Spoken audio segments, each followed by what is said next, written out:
I'm Cody Eskew. I'm a coastal specialist with the University of Illinois' Prairie Research Institute, and I also work out of the Illinois Department of Natural Resources Coastal Management Programs office up in Chicago. Today I'm joined by Hillary Glandon.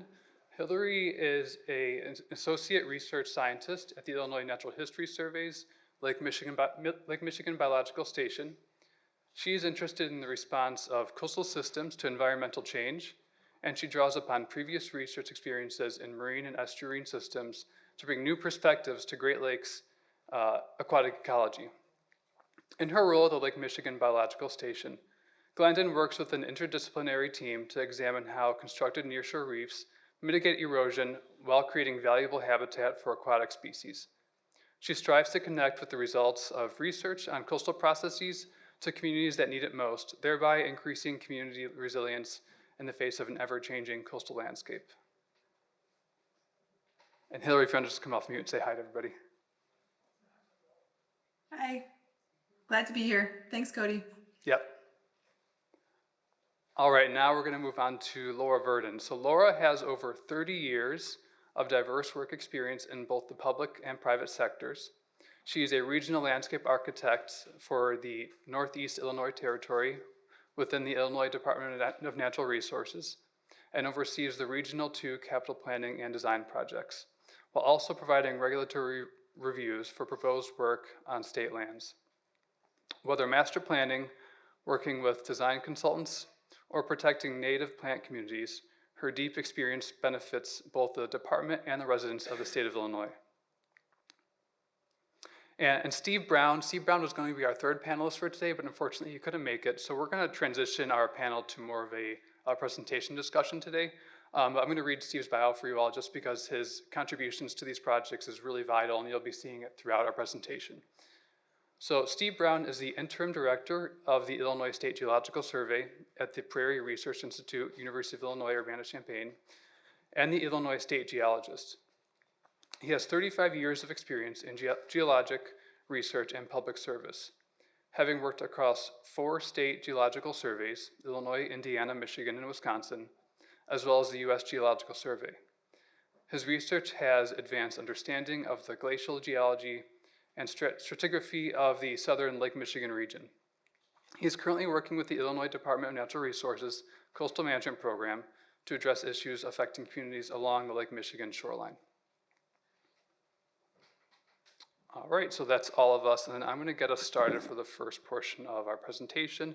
So a quick session overview for today. So I'm going to introduce you all to a regionally important coastal landscape here in Illinois. I'm going to review some erosion issues that we're facing at that site. We'll be discussing a couple different types of intervention to combat that erosion there, and then we're also going to talk about how we monitor those interventions. All right, so I know it's still in the morning, it's the last day of the conference, so I want you all to imagine a pristine beach and just think of some characteristics, 1 or 2 words, and then once you have that in your mind, scan this QR code and enter your thoughts in there, and then we're gonna bring up a word cloud. So I'll give you all just about a minute to do so. Yep, just so scan now. As I see folks putting their phones back down again, I'll start pulling up our results screen and we can see your thoughts roll in. And folks online, you can do the same. You should be able to scan the QR code on your screen or click the link in the chat to enter your ideas.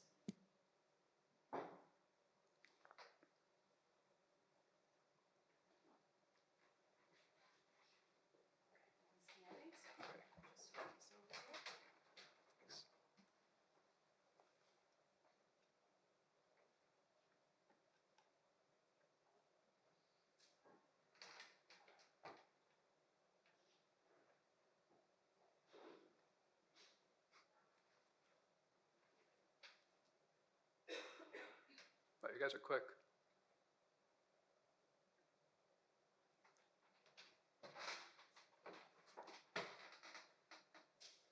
All right, I'm loving all the answers we're getting so far.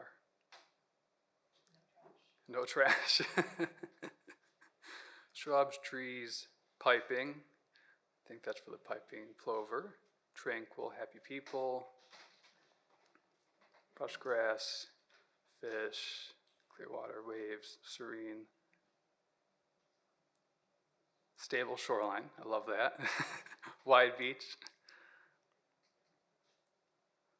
All right, I think we can wrap this up.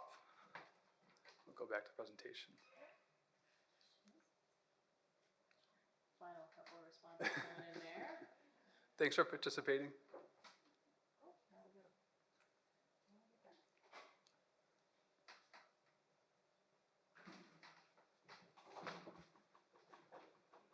All right, so when I think of that question, this is like typical answer I kind of think of, tropical beach, sort of like a Windows XP background in 2004 or something, with the saturation really amped up. So what if I told you we had a nice pristine beach like this in Illinois? You probably think I'm crazy, right? And well, you're right. We don't have anything like this in Illinois. We don't have the palm trees or that powdery white sand, but we do still have a pristine beach in Illinois. And it is called Illinois Beach State Park. It's right on Lake Michigan. This is just an image of the park right here. So I think a lot of things that you're writing just in that cloud, the word cloud, are present here. So we've got people recreating, happy people. You got nice wide beach. You can't quite see it in this picture, but the water color here on Lake Michigan really is sort of this aquamarine, almost Mediterranean color sometimes on a nice sunny day. Just from our picture, so that's me on the right. I'm on a nice happy boat trip. It's always helpful to know friends with boats. So we have our friends at Illinois State Geological Survey, Natural History Survey, who about every year or so we get to go on a nice boat ride with them at the beach. And then the image on the left is actually at the park as well. So there's lots of stunning wildflowers there. This is sort of over the duney area. And then behind the dunes, you've got this beautiful oak forest there.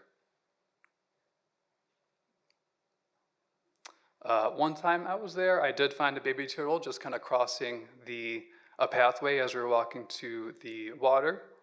And even on sort of a more cloudy day with more blistery winds, you can see all these dune grasses. They create this beautiful landscape that undulates over the dunes there. Okay, so where is Illinois Beach State Park? So Illinois has about 63 miles of Lake Michigan shoreline. Only about 13 of those are our natural sandy shoreline. So about half of those 13 miles, Illinois Beach State Park makes up of. So about 6.5 miles of sandy shoreline at the park. The park is over 4,000 acres large. It's also divided up into a north and south unit. It's bisected by a former decommissioned power plant, the Zion nuclear power plant. So this image on the left, you can see the units, the north unit and south unit, in that orange dotted lines. And then on the right-hand image, you can see where the park is in relation to some other areas of interest. So we're about an hour or so, give or take, north of Chicago. And the park is basically on the state line with Illinois and Wisconsin. And so Illinois Beach State Park is the geologic system is called a beach ridge plain. So what this is, it's a series of dunes and swales. So the swales are just the area in between the dunes. So it's a very, very sandy area. And this specific beach ridge plain is called the Zion Beach Ridge Plain. And so this Zion Beach Ridge Plain, it was originally deposited by glaciers thousands of years ago. All the sand was put in place in present-day Wisconsin. And over the past several thousand years, the system has been slowly moving south to its present-day location in Illinois. So this image here is just showing the movement of the system over the past several thousand years. And then there's the Wisconsin-Illinois state line. And then south of this system in Illinois, there really is just very little naturally occurring sand. So most of Illinois sand is really located just along that border with Wisconsin.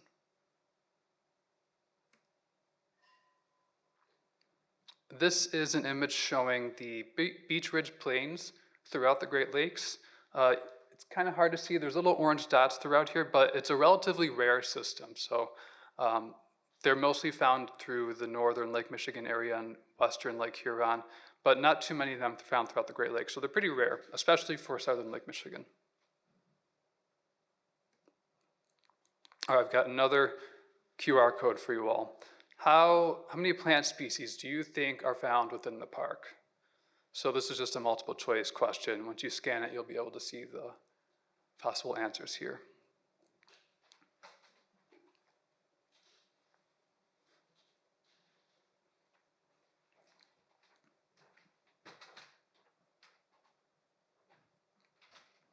And so right now we do actually have a team of scientists from Natural History Survey up at the north unit of the park doing a plant survey. So I do have current numbers as of last week.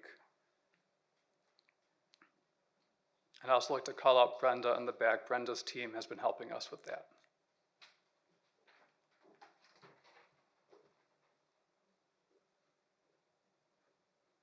All right, still seeing some answers come in.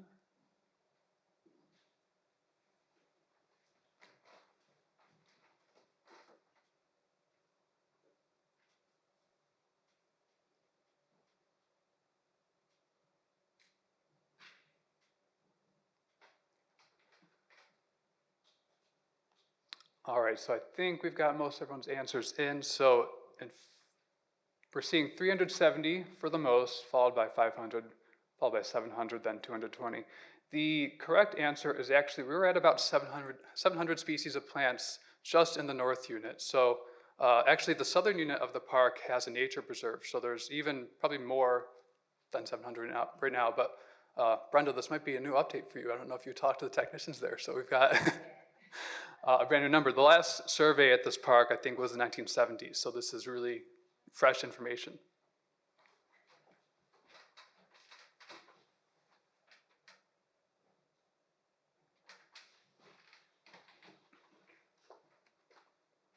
Okay, so why is the Illinois Beach State Park so important? So like I just mentioned, we've got about 700 or so plant species there, but it provides habitat for lots of other species. So we've got 7 federally listed species, 54 state listed species. And does anybody know what that little bird is in the top left? I think I saw it in some of the word clouds. Someone can just call it out. Hearing it quietly. Piping plover. There we go, piping plover, yes. Piping plover does like to call Illinois Beach State Park home as it migrates. So this park, it calls home to so many different species. So it's contributing to regional and national biodiversity. It's also a really important public recreation site for, there are some adjacent communities and many of them are underserved. So the unique geology and hydrologic conditions there, they create a really diverse variety of wetland resources, particularly something called a Pan-A wetland. That's what we're going to be focusing on today. So these Pan-A wetlands, they're closer to the shoreline, and these are the wetlands that are in between the two dunes. So you have the dune here, and in between, in the middle, the swale is where you'll find these Pan-A wetlands. And so these are globally significant, and they support a huge, large, diverse range of species. Illinois Beach State Park is also the very first Illinois designated nature preserve.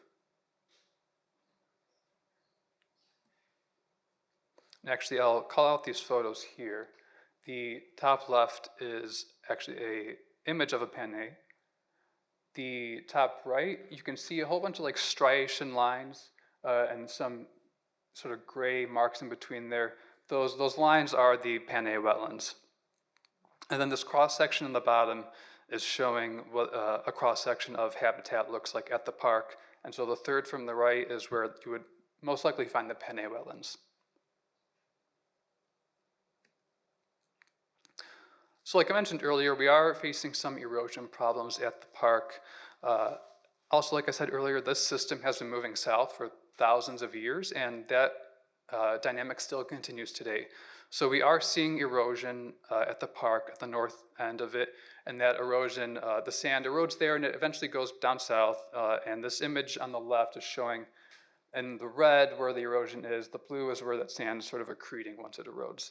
So about over half the park, I would say, has an erosional trend, and that sand is going south down to the southern portion. The picture on the right is showing our former coastal geologist standing next to some of the erosion. So he's about my height, 6 feet or so, standing next to some erosion. So this erosion, it really is threatening the important infrastructure that we see at the park and the valuable Pan-A wetlands that we see there. And so these are some more images of the challenges we're facing there with the erosion and infrastructure. That top left image is a parking lot. So you could see that erosion slowly creeping up to the parking lot, could undermine it eventually. And then it's actually pushing sand onto the parking lot as well. The bottom left is the park office. You can see lots of erosion underneath that deck.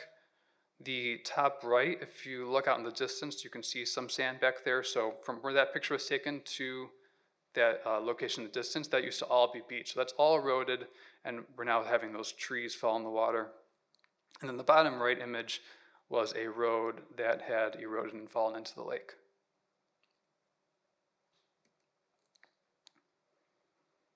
And then, so not only is there damage to infrastructure, but there's also challenges facing our habitat. So those Panay wetlands, once we have those big storm waves come in, they not only erode sand, but they're also pushing sand into the inland as well. So that sand basically smothers those Panay wetlands and destroys them. And so once these wetlands are either eroded or they're smothered in sand, they are lost forever and they cannot be recovered. And so this is just an image of a Panay wetland that is currently being smothered.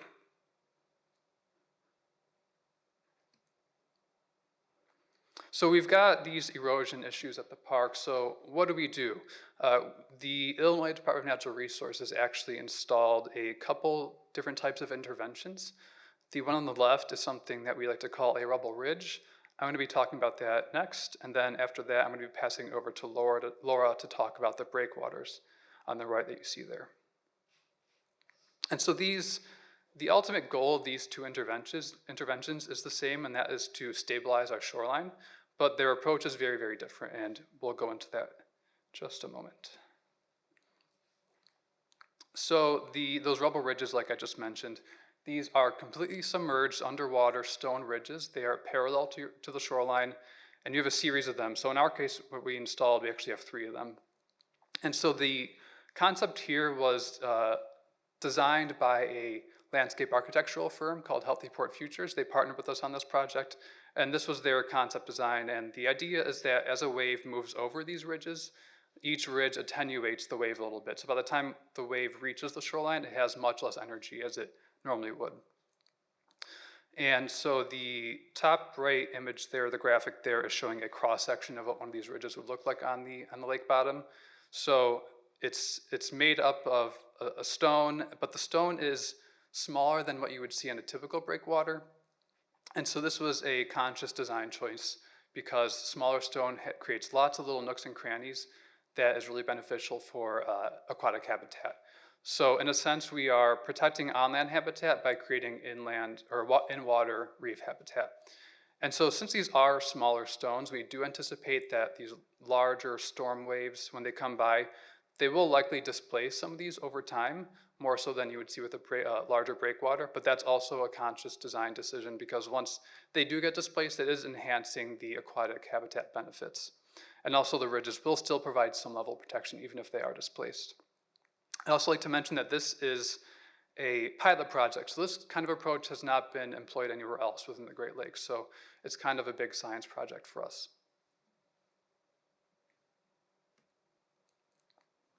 These graphics are showing, the one on the left is showing our system with no intervention. So like I said earlier, sand is moving north to south as usual. The graphic in the middle is showing what it would look like with one of these rubble ridges installed. So we still have sand moving north to south, so we're allowing the natural system to operate as how it wants to, but we're creating these sort of sticky zones which slows down the wave energy and gives the shoreline a chance to breathe, gives it a chance to restore itself and build itself back up. The graphic on the right is showing a traditional intervention, a perpendicular, which is, you'll see these along a lot of Lake Michigan, especially near private property. You'll have these what they're called groins. They're perpendicular to shoreline, and their goal is to essentially trap sand and hold it in place. But this really interrupts the natural movement of sand along the shoreline.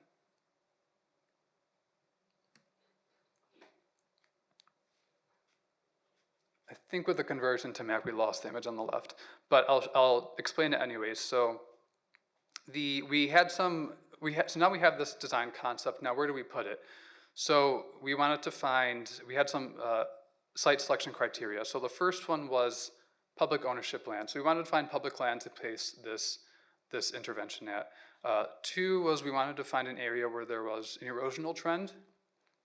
3rd, we wanted to find an area where there was not going to be future unprotected shoreline. So as Laurel mentioned in her project, the larger breakwater project covers a much larger portion of the shoreline. So we wanted to find an area that wasn't going to be covered by that project.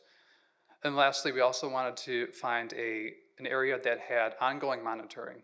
So our partnership with the Illinois State Geological Survey, they've been monitoring the shoreline of Illinois Beach State Park for a very long time. And so ideally we would be able to have monitoring information before the installation of the project as well as after, so we can compare and contrast. And again, the top right is just showing erosion near the area where this project was installed. And the bottom right is showing a drone photo from the area as well.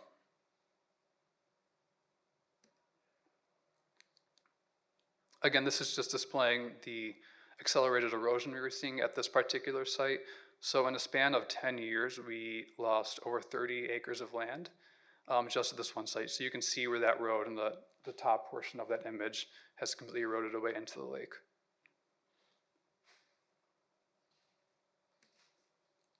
This is a really cool graphic that shows your perspective from the shoreline of the project.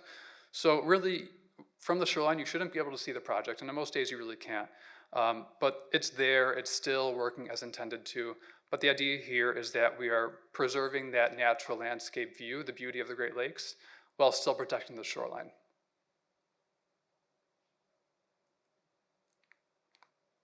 And then this is showing the project footprint on the left-hand side. The top right image is showing some construction while it was being built. And then the bottom right is when it was almost completed. And as I said earlier, the colors of the water here is like very aquamarine. It's very Mediterranean looking. So just add some palm trees and I swear you're there. And this is the project once it was complete, kind of those shadowy figures you can see in the water.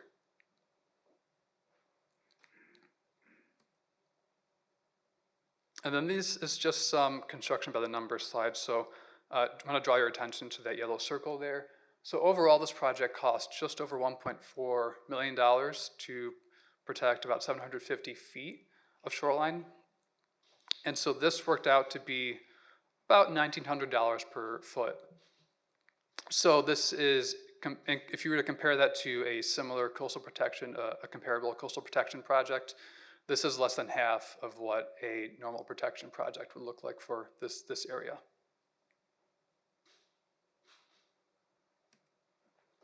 And then finally, I just want to call out our project development team here. So this project wouldn't have been possible without all of our amazing partners here. Like I mentioned, it was a pilot project. It's very hard to get those projects going.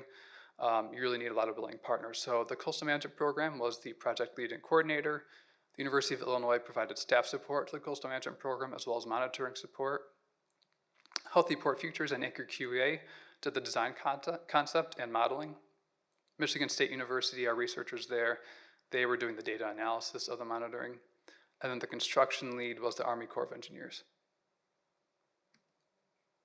And then the project was funded by our partners at NOAA, the Great Lakes Restoration Initiative, and the Great Lakes Protection Fund. And with that, I think my portion's over, and I'm going to hand it over to Laura. Okay, well, let's zoom out a little bit. This is now looking at about 6.5 miles of shoreline. This particular graphic was the initial assessment of the shoreline condition in 2019, when we had experienced some real severe erosion that was threatening built infrastructure. It was confounding the biologists who were managing the nature preserves because all the streams were plugged and our nature preserves were flooded, threatening some of these, that very diverse plant community and TNE species. When they went through this analysis, and this was done by Smith Group LLC, our first partner that took us all the way through design, they showed us 3 different types of areas of erosion and areas of stability, and then areas of deposition. This is the dynamic of what happens along this shoreline, all up and down the west side of Lake Michigan. In our case, those areas of red were indeed the areas that had some of the most pricey built infrastructure, as well as, and I want to talk about aided wetlands as also being a kind of infrastructure, because that benefits the communities to the west that are draining into those wetlands. At any rate, you can see some of the big things that would affect recreation, not only biology, and that is that we lost or we're losing our beaches. We had a public water plant in Area 2 that was in danger of becoming an island, where the facility sat. We had biking and hiking trails that were washed out, and you've already seen a picture of that. We have a large hotel and conference center in Area 3 in our park office, very much in danger of flooding, having foundations washed out. We also had buried infrastructure, water lines and sanitary lines, and that would be a huge ecological disaster if a sanitary line would be unearthed, as it almost was when you saw that parking lot picture, where we were losing a portion of parking lots. So a lot of things happening in those red areas. And just to focus on the amount of shoreline retreat we had had just over a 20-year period, 260 feet, 360 feet, 125 feet. We really were losing that whole Fordune landscape and some of the community behind it, as well as the beach.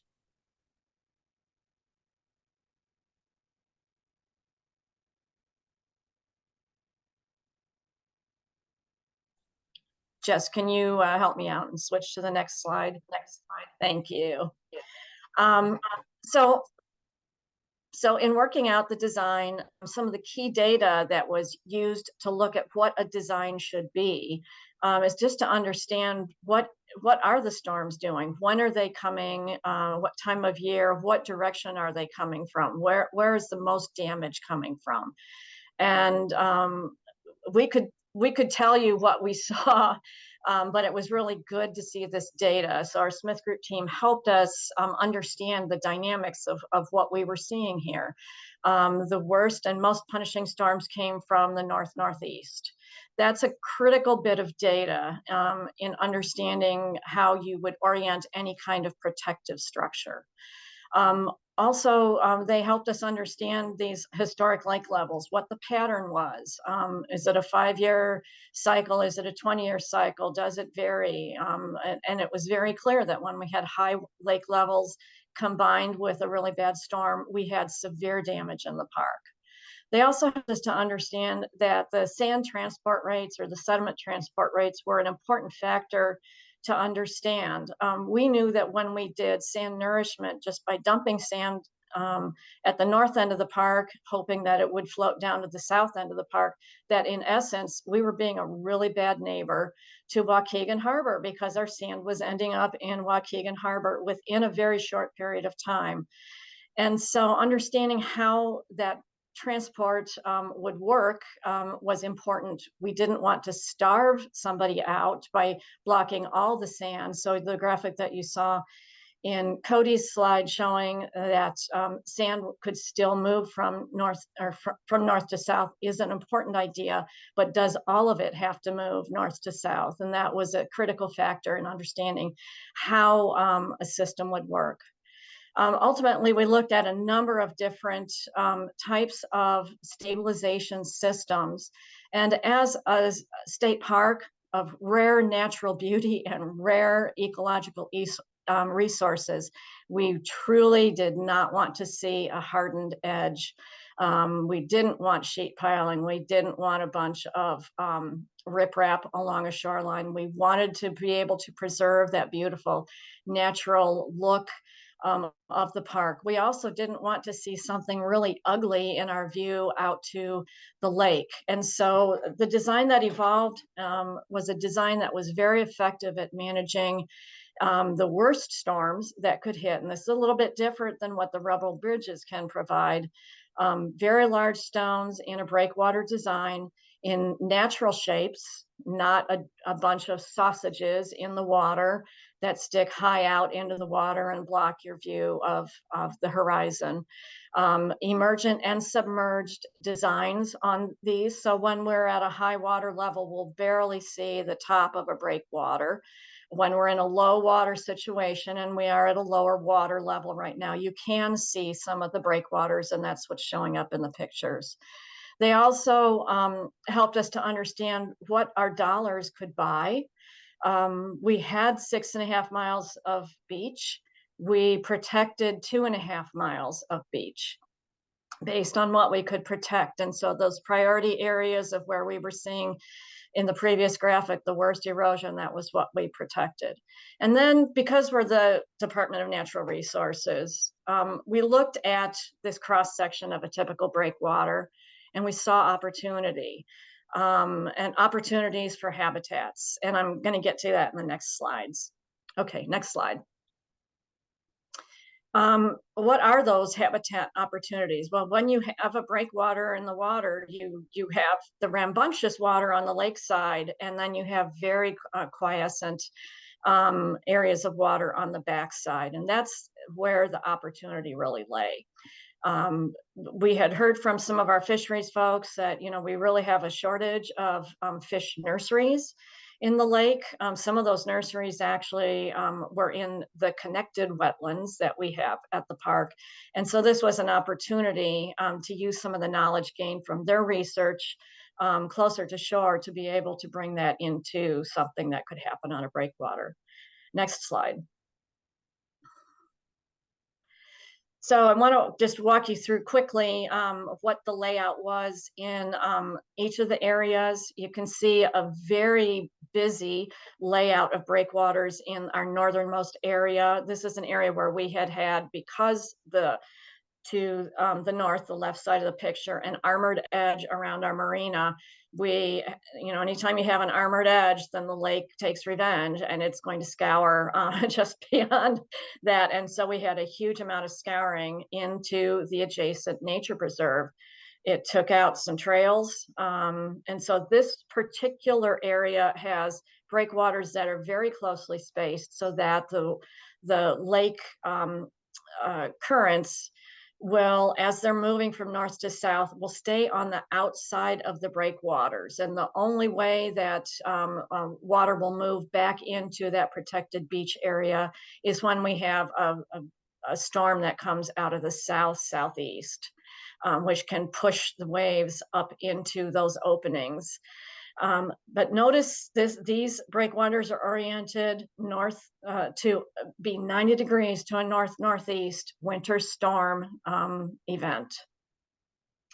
The breakwaters were not the only element of the project. There were beach fill areas, and in some cases, we did have some groin structures as part of the composition of breakwaters. Next slide. You saw the first picture before, the upper left picture. Actually, this had been a beautiful beach. And there was also a trail that was to the backside of the beach. This I always called the private beach at Illinois Beach because many people didn't know that it existed. And it was just beautiful and quiet and serene. After we put the breakwaters in, you can see on the bottom right, with the beach nourishment up to the area of these larger trees, we now have that private beach again and a very quiet body of water behind the breakwater system. Next slide. And this is what this beach looks like on the ground. The water's a little bit lower, so you can see in the upper right some of the breakwaters showing. That again, the visibility of those breakwaters will change over time with the lake levels. And this picture is for the person on the survey that said their idea of a beach was a beach with no people. Next slide. I'm going to jump down to area 3, which is the south end of our trouble spot areas. And boy, did this have a lot of trouble. You can see the Illinois Beach Hotel just to the left of it, the office, it's unlabeled, and then the main parking lot. This is where the bulk of the visitors to experience the beaches come and park their cars This is where we have to turn people away when we're really busy. And just north of there is a campground. So this is one of the busiest portions of the park. And for a number of years, we had been receiving complaints because there really was truly no beach left. So the composition of this is, again, a grouping of breakwaters. The one immediately above the Illinois Beach Hotel is a submerged breakwater on purpose so that a visitor to the hotel, resort, the restaurant can sit on a balcony, walk the beach, and have an uninterrupted view of the lake. We felt we had to, kind of pick our battles in terms of where we didn't want to see an emergent breakwater. Next slide. This is how it looks just about a year after the completion of construction. You can see the damage in the upper left. You saw it before. That whole boulevarded piece of roadway went away. We had to make a decision to take that out even prior to the breakwater project starting. Today, you can see it didn't matter that we lost the boulevard, but we do have a beautiful big beach. You can see how the breakwaters kind of sculpt and capture a little bit of sand in this area, making for a series of more intimate spaces for beach users. Next slide. And this is a good slide at the north end of that construction area, showing the interface of the natural community with the beach area. And next slide. And again, another big, big beach. This is south of that previous picture, and you can see some of the breakwaters in that view. Next slide. So I'm going back to the middle section where we had so much trouble. Near the label for Kellogg Creek on the left, there's a water plant that's just in that area. They had tried doing some of their own protective measures. We had to enhance everything that they did because they were in danger of becoming an island.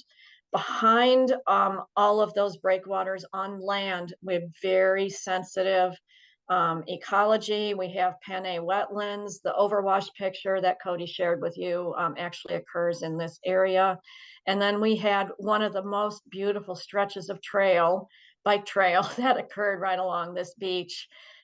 This is a very quiet area. Although we built a big beach area and protected a lot of those T&E species, and it's just north of the Rubble Ridge area, we decided that this was a really wonderful spot because it doesn't have as much human eyes on it. A wonderful spot to actually introduce habitat elements. And this particular slide shows you some of those habitat elements. Next slide. So this is the washed out trail in the upper left and how it looks today on the lower right. Next slide. So I wanted to take a few minutes, and this is going to cue Hillary up for what she's done. Bear with me, because this is a lot of her research area as well. One of the key bits of information or input that we got during design was in talking with Hillary and Steve in terms of, hey, we want to introduce these habitat elements. We have some ideas of what the elements need to be because we've worked with our fisheries staff, the IDNR fisheries staff, and they've had some good recommendations and some target species. I'll get to that in the next slide.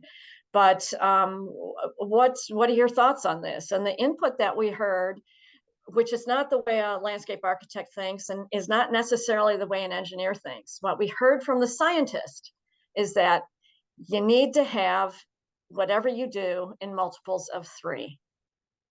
And Hillary, I'm going to cue that up so that you can talk about why that's important. I'm not going to tell people why now. Okay, next slide.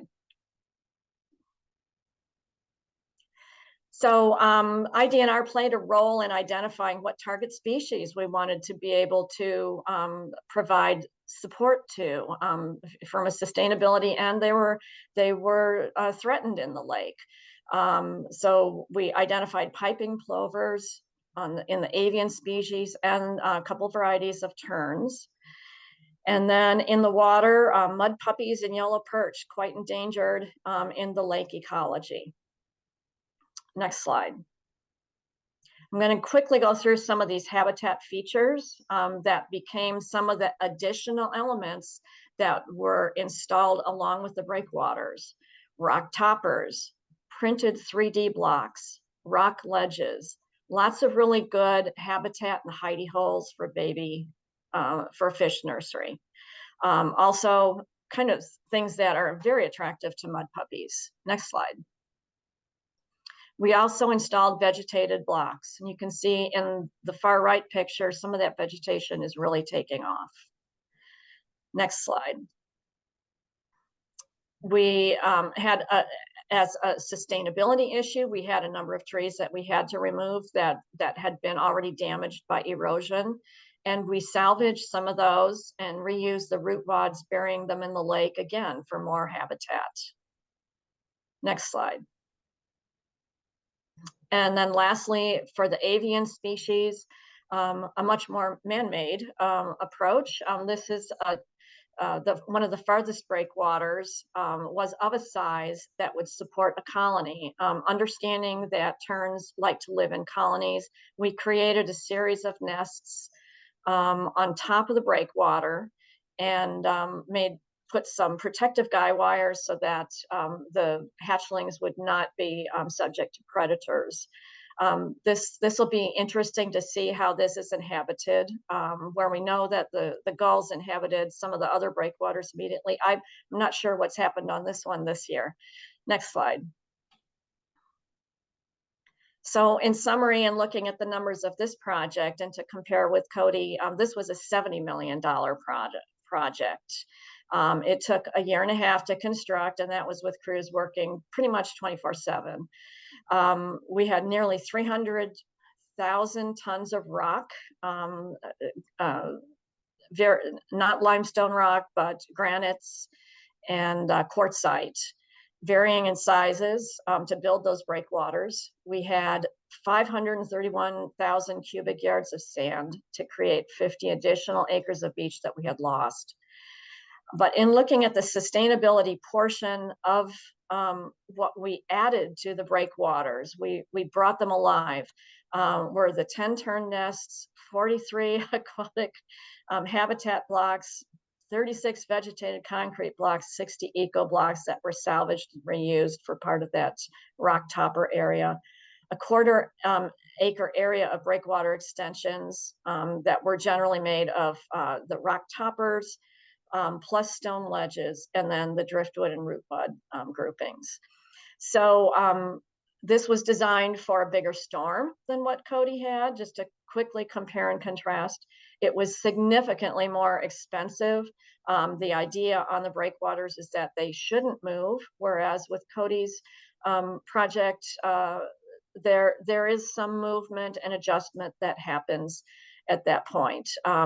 There's significantly more shoreline protection because the breakwaters are so permanent. And those breakwaters, because they are higher and we were further out from the lake and had deeper water, really lended themselves to habitat features. Okay, so I'll hand it off to Hillary. Okay, thanks, Laura. Hi, everyone. I'm glad to be here to talk to you all about monitoring. So this was going to be Steve's part. I'm going to do my best. I've been working with Steve for a while, so I'm fairly familiar with what his group does. But I wanted to start out just by saying that I work at Illinois Beach State Park. That's where the Lake Michigan Biological Station is. And so I have obviously an interest in this from a scientific perspective, but also from just my day-to-day. The water plant that Laura mentioned, that was almost, became an island because of sedimentation and changes around there. That creek that was blocked off flooded our lab like multiple times over many years, right? So we're like really on the ground here watching everything happen. And we're so impressed by both of these projects. We're able to sort of watch them get constructed and just the different ways that it was very interesting to see the different ways that the construction happened, and prioritizing things like, using sort of the more experimental approach of the rubble ridges, and how monitoring was maybe more emphasized there, as opposed to the breakwaters. A lot of that money was sort of targeted towards construction, doing as much as possible on the front end, and then allowing us to set up that natural experiment that Laura talked about in area 2, to hopefully be able to assess the effectiveness of these breakwaters later on. So this slide shows what the Illinois State Geological Survey group is part of what they're doing to monitor this environment. And so the tricky thing about working in the near shore, whether you're a geologist or an ecologist, is that you can't really use all the same tools that work on land, and you can't really use all the same tools that work in the open lake. You're sort of in this in between. And so all of us are trying to sort of modify what typical open water researchers do, or typical land researchers do, to bridge this area of the near shore to understand how these structures that are so close to shore are impacting both the physical and the biological environment. So the ISGS crew is using a combination, as you can see in the bottom left, of different technologies to understand how the shoreline is changing inside of these structures. So like Cody said, the ISGS group has been working there in the whole Illinois Beach Park for a long time. The images on the right are really just of the Rubble Ridge site. And I think because this season that we're in right now is really just the start of our assessment of the big breakwater, so we don't have a lot of data on that just yet. So they're using a combination of an aerial drone and a high drone, and also some acoustic technology off of a small Boston whaler. Steve's brainchild is this underwater videography stuff that I'm not 100% sure how it works, but he's trying to understand lake bottom changes visually. Next slide, please. We also have some instrument cages that were made by the machine shop at PRI that have wave pressure sensors as well as current meters to try and understand how the physical environment around the breakwater, around the rubble, is impacted by those structures. And so we have these sensors on the outside or the lake side of the structures.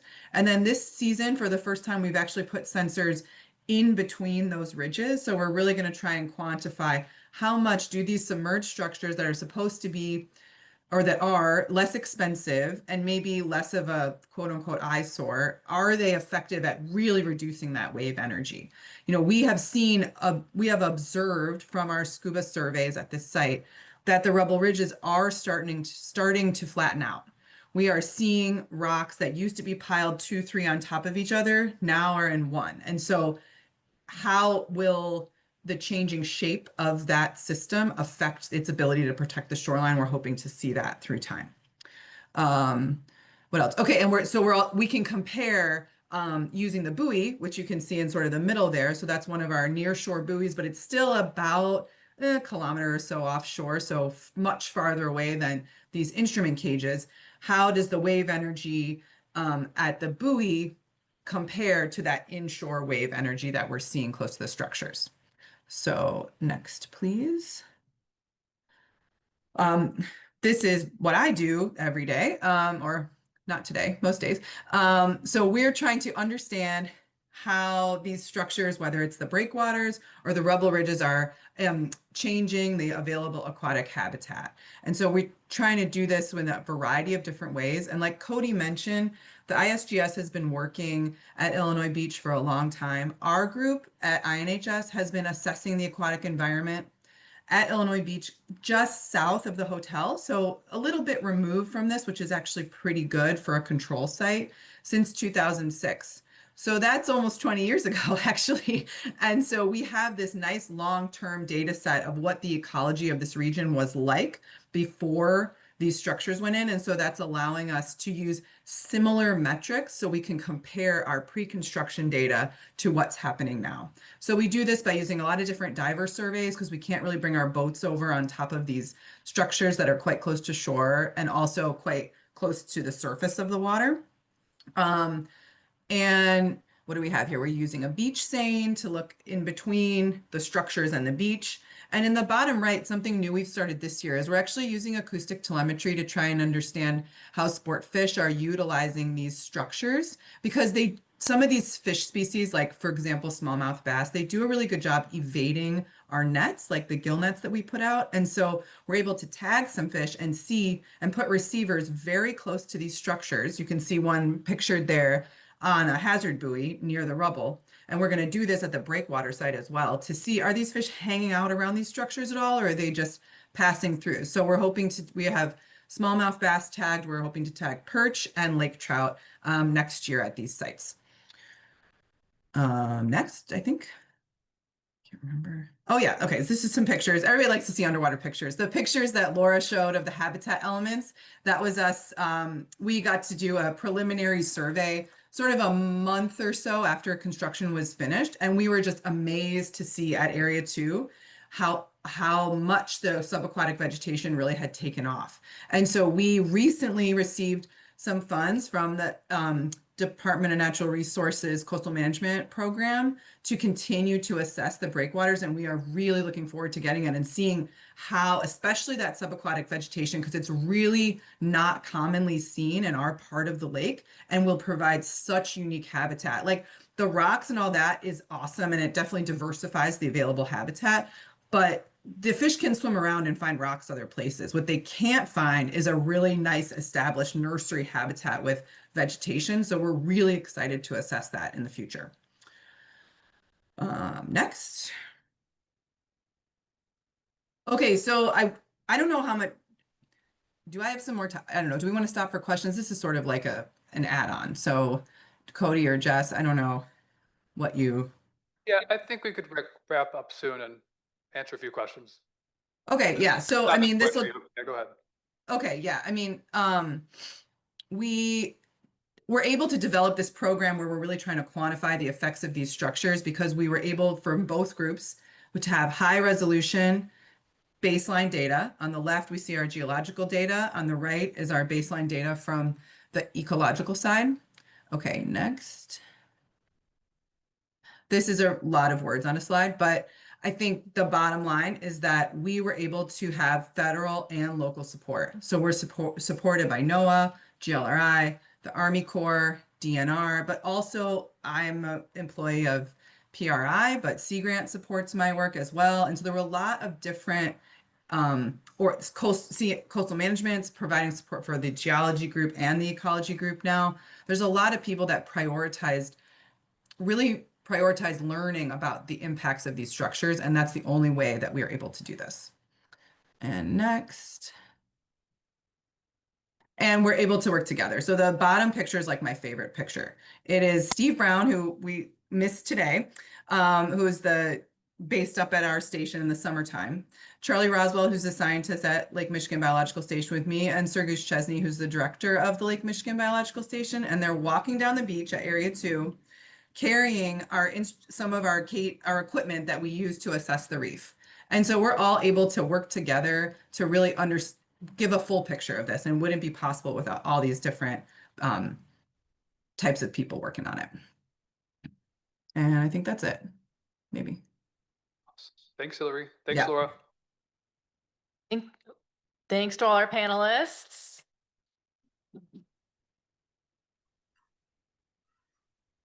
Do we have any questions in the room? Raise your hand. Folks online, if you have questions, you can put them in the chat. We're keeping an eye on that too.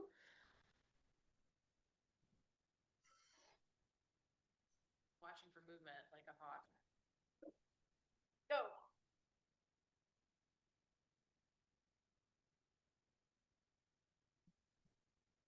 Go. My question, is the erosion on the shorelines, is that something that's kind of naturally occurring that's been exacerbated by like climate change or changing of water currents, or is this something that's been happening for quite a while, or just some history? Yeah, I'll touch on that. So it is naturally occurring to an extent, but it is exacerbated by a lot of the infrastructure, the built infrastructure along the very northern end of the park, the North Point Marina, and the lee side of that, the southern edge of that ocean, because that harbor exists. So never have a hardened piece of shoreline that you're going to experience a lot of erosion. So those high erosional areas would probably be eroding anyways, but because we have some infrastructure there, it's worse the erosion. Might come into play is so Lake Michigan water levels vary naturally. It's very cyclical. We went through a really high period, for about a decade from like 2013 to 2022 or so. And that was when we saw a really intense amount of erosion there.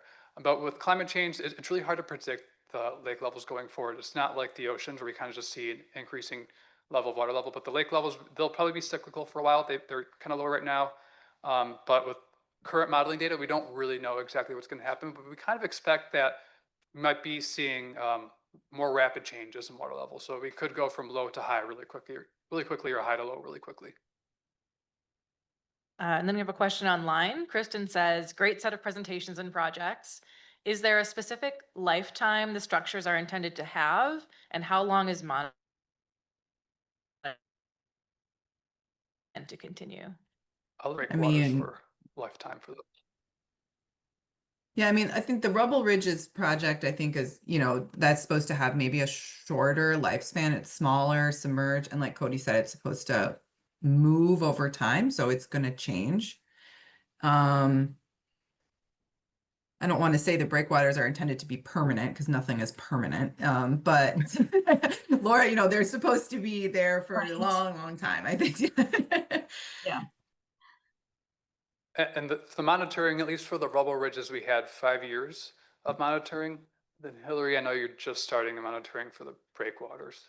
Yeah, and I think, because Area 2 is adjacent to the rubble, we're hoping to still keep an eye on things there because we're really treating Area 2 and all those habitat elements. Oh, I forgot to talk about multiples of 3. 3 is a magic number in science, which I'm sure, many people in the audience know, right? So we wanted replication so that we can actually use statistics to show what is the effect of the root wads versus the rock topper versus, and so the team was like very, very receptive to kind of changing their original idea of how they were going to add the habitat elements that has set us up so beautifully for like a natural science experiment. So we're really excited about that. But I think the nice thing about those habitat features being right next to the rubble is that it's kind of like a whole experimental area that's sandwiched in between 2 areas that just have regular breakwaters. So we're pretty excited to be able to kind of see how that experimental area is potentially providing different habitat or maybe attracting different species or more diversity than the others. I have a question. Thanks for your presentation. I saw one tool that you are using in your project. It's called the Hydron. I am curious about this tool. Looks nice, like drones. And I was wondering about the profiles of temperature, if you can set some sensors in this tool to measure the temperature of the water, and if you were evaluating the changes of temperature across different seasons before and after the infrastructure, and also if you get profiles of temperature to see the relation with habitat for different species. So thank you. Okay, yeah. So the hydrone is cool. I mean, it's like a remote controlled boat, essentially. I mean, it's a big toy that has a hydrophone on the bottom that allows us to profile the sediment. I think it can be like all equipment, it can be a little finicky. And I'm not sure if anybody heard, but last year there was another geologist from Wisconsin who like lost her hydrone in Lake Michigan. She was using it on the Wisconsin side of the lake and it like ended up in Michigan a few months later because she lost contact with it and it just drifted east. So if you're interested in more details about the hydrone, I can connect you with the geologists that are working with it. We do record, so we have temperature sensors on almost all of our equipment. We don't typically collect temperature profiles because it's really shallow. Like these structures, like some of the offshore breakwaters might be in like at average lake levels, maybe 15 feet of water at the deepest. I mean, it's not, so there's just a lot of mixing. We don't really see a lot of stratification of temperature. So we'll typically just take a surface and a bottom, and there's usually no difference between the two. There was one more thing. I forgot. What was the last part of the question? No. think we Okay, got it. sounds like we got Okay. it. Okay. Thank you all again. We are out of time for questions, but we are going to go into a 10-minute break before our next session. So maybe you could sneak up and grab Cody if you had another burning question for him. Thank you. One last round of applause for our panel. Thank you. Thank you, Hillary. Thank you, Laura. Bye-bye.